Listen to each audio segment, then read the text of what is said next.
Hi everybody, welcome back to my YouTube channel. Forgive me if I sound a little bit sick today. I think I'm coming down with a cold. I think it's just when the weather's changing. And so today we're going to talk about the Waco Siege. Forgive me if I say any of these words wrong as well. So I labeled this as She Sees It, One Girl's Understanding of World Events. If anyone wants to get, butthurt about conspiracy theories, I can be like, well, it's just my opinion. Anyways, what was the Waco Siege? So we'll go through a quick rundown before an in-depth analysis. The Waco Siege was a standoff between the Branch Davidians. We will also be doing a deeper dive on religious authority and cults, but we're just going to be starting with names. Originating from David Koresh and federal law enforcement in Waco, Texas. This event occurred between February 28th and April 19th, 1993. It started when the Bureau of Alcohol, Tobacco, and Firearms, ATF,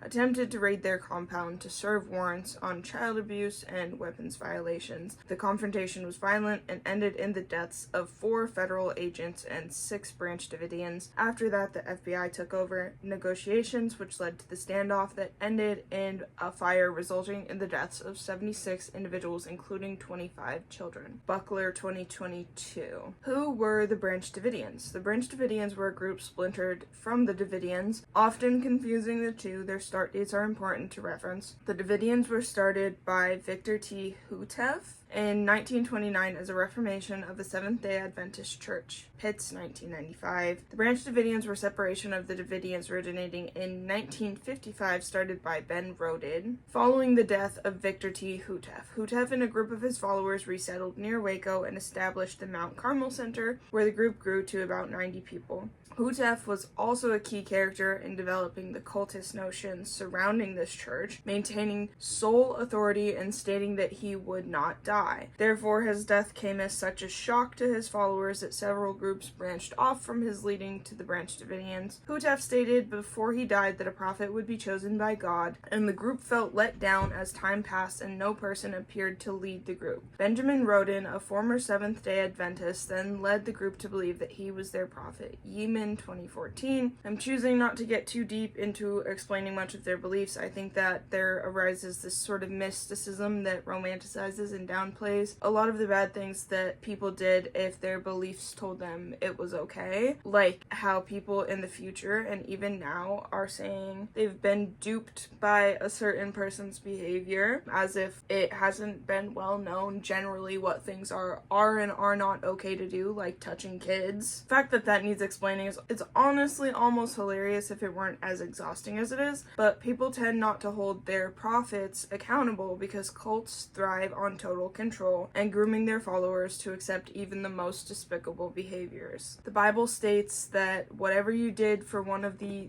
least of these brothers and sisters of mine you did for me, and when a foreigner resides among you in your land, do not mistreat them. The foreigner residing among you must be treated as your native born. Love them as yourself, for you were foreigners in Egypt. I think some people took that the wrong way because they treated those actually native born here horribly, and so now they think it's okay to treat foreigners horribly. The whole point is just to hold compassion in your heart, and yet we see no attempt to address the lack of compassion many truly hold in their hearts, screaming at you to feel compassion for the ones who harmed you, but they do not ease the suffering of those most impacted by tragedy. Providing applicable and adequate mental services is and are the first steps in helping people begin to exercise sovereignty. Many people suffering from varying mental conditions are starting off already on the wrong foot in terms of education and are more susceptible to manipulation. I've said it before and I'll say it again a million different ways, a million times. Intelligence and education are to your benefit every single time. The only people it benefits to not at least try to learn and understand and work with grace are those manufacturing our suffering. We could very well all be living exactly the lives that we want to live if only we could understand how to value communication, conversation, community, and cultivation. You can call yourself a Christian, but choosing not to lead with grace is not Christ-like. Who was David Koresh? David Koresh, formerly Vernon Wayne Howell, changed his name for publicity and business purposes, joined the Branch Davidians in 1981. He started having an affair with Lois Rodin, or Lois? who was in her late 60s at the time. The two traveled to Israel together. It is important to note here that Ben Rodin's teachings surrounded around a restored state of Israel, also not solely for the purposes or intention of misdiagnosis or diagnosis, but it might be worth looking into Jerusalem syndrome. Oftentimes, religious psychosis goes unrecognized and untreated because people do not know how to separate themselves from their religion, even on the lowest levels, and can lose a sense of personhood within their church. The world does not revolve around an individual belief. You are the universe experiencing itself. Basically, things in existence happen regardless of how we choose to react to them or cope with them. So finding what resonates most with our true purpose, for me, that's teaching, learning, talking, writing, and not trying to force anyone away from their true purpose is the basis of living. Then keep in mind, I'm not saying that every cult leader is psychotic, though I do believe it takes some form of untreated mental illness to do certain harmful acts, because labeling every dictator or harsh ruler as suffering mentally can be too easily used as a cop-out. But the reason I mentioned it is because I did a deep dive into the iceberg. If you don't know the iceberg trend, you should look it up. But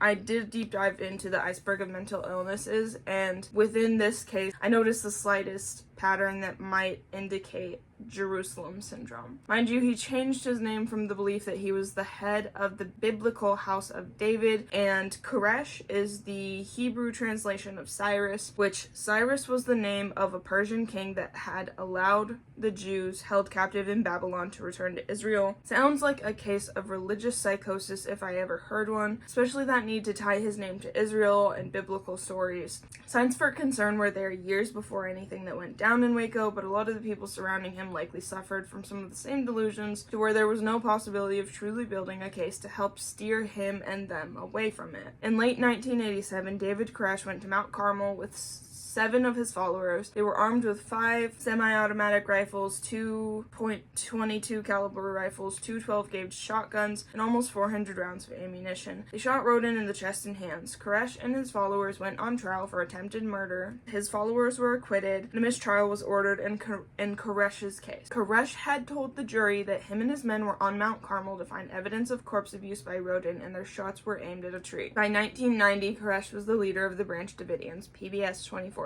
Why was the Waco Siege so controversial? In the early 1990s, David Koresh was under allegations of polygamy and child abuse by former Branch Davidians. More allegations related to their stockpiling of weapons and selling. They would buy guns legally, make illegal modifications to them, and sell them for profit, led to the ATF and FBI raids. These activities originally caught the attention of the government in 1992 after a UPS driver reported large deliveries of weapons and parts to the compound. Wikipedia contributors 2019. The main reasons why the Waco Siege was controversial were questions around the use of force, the deaths of many children, 25 specifically, misinformation and cover-ups, and the way it transformed into a symbol of government overreach in extremist groups. After the government screwed up on the initial raid and the fire that occurred on the final day of the standoff, there was widespread distrust of the government's action and the narratives they pushed.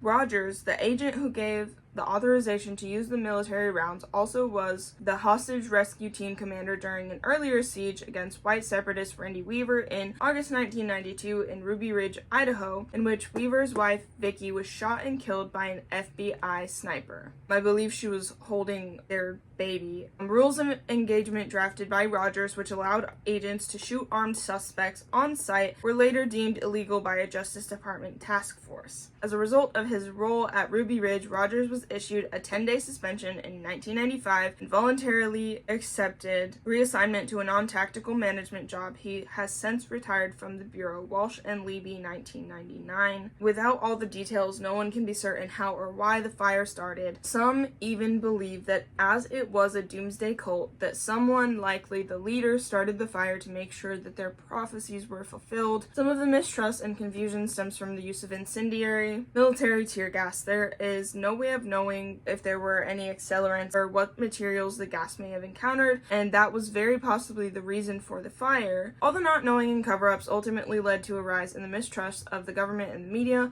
Unfortunately, there are a lot of people who are easily susceptible to manipulation and are likely to fall into cults like these. resources. Does that mean that everyone involved had to die? A lot of people that get stuck in cults simply do not know of the resources to help them get out. Oftentimes they may not realize they're in a cult to begin with. Is my insanity hereditary, or was I just raised in a loony bin and learned to fit the narrative to avoid being hurt? How can you save someone who cannot or will not recognize their suffering? What determines the line between acceptable religious authority, example clergy such as priests, pastors, and even further prophets, and cults? There's no clear distinction between appropriate religious authority and cult leader, which is why this line can be blurred so easily. The examples that come up most often are isolation, exploitation, and behavioral, informational, and emotional control over members. A good church does not try to separate you and make categories out of a congregation. A good church tries to unite its people in a meaningful cause like grace-based faith and action.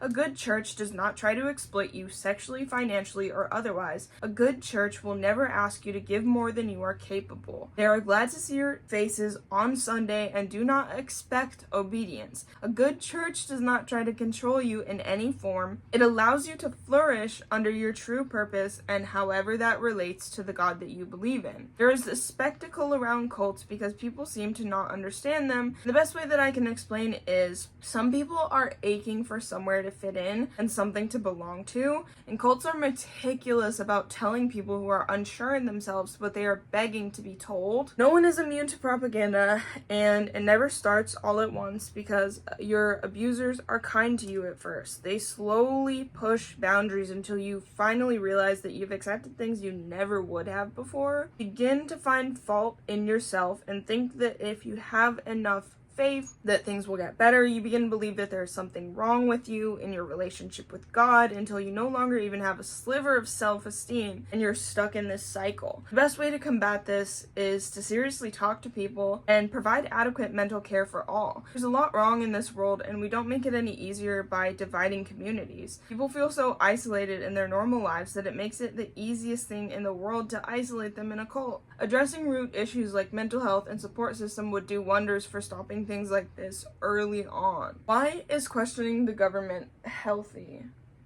Like a healthy thing to do?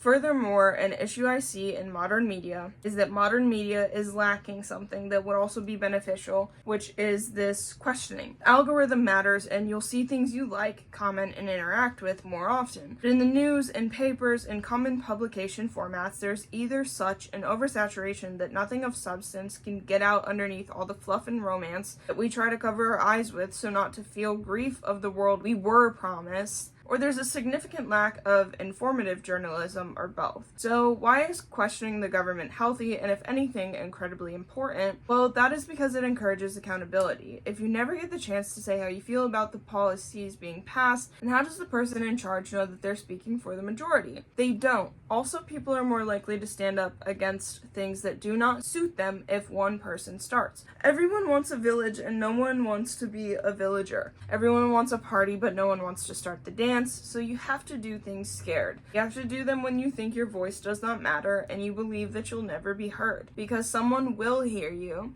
and they will start doing things scared, and that will continue until an entire movement is blossoming and the world is changed for the better. We can live in a society where every person is valued and everyone can live without hunger or fear, but we have to start now. Furthermore, I will provide all my sources in the description below. Any flaws in research or writing or wording or anything like that remain my own.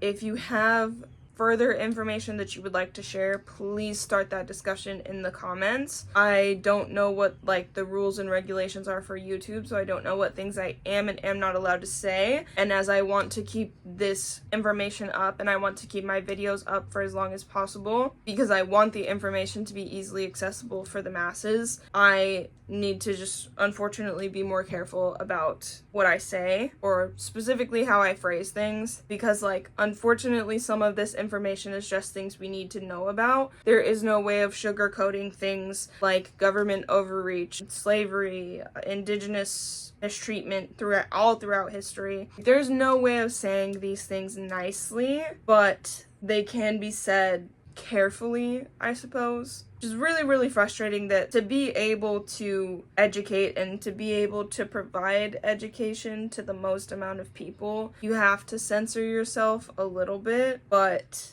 I think that I don't mind that because I can see in my mind that it's not necessarily censorship for me to have to explain things differently to some people. So if, again, like I'm saying, if there is more to be said about this, if there's more that you want to say, more that you want to know, more that you want, start a discussion on it. And just forgive me if there are things that I have missed, because I do not do that intentionally.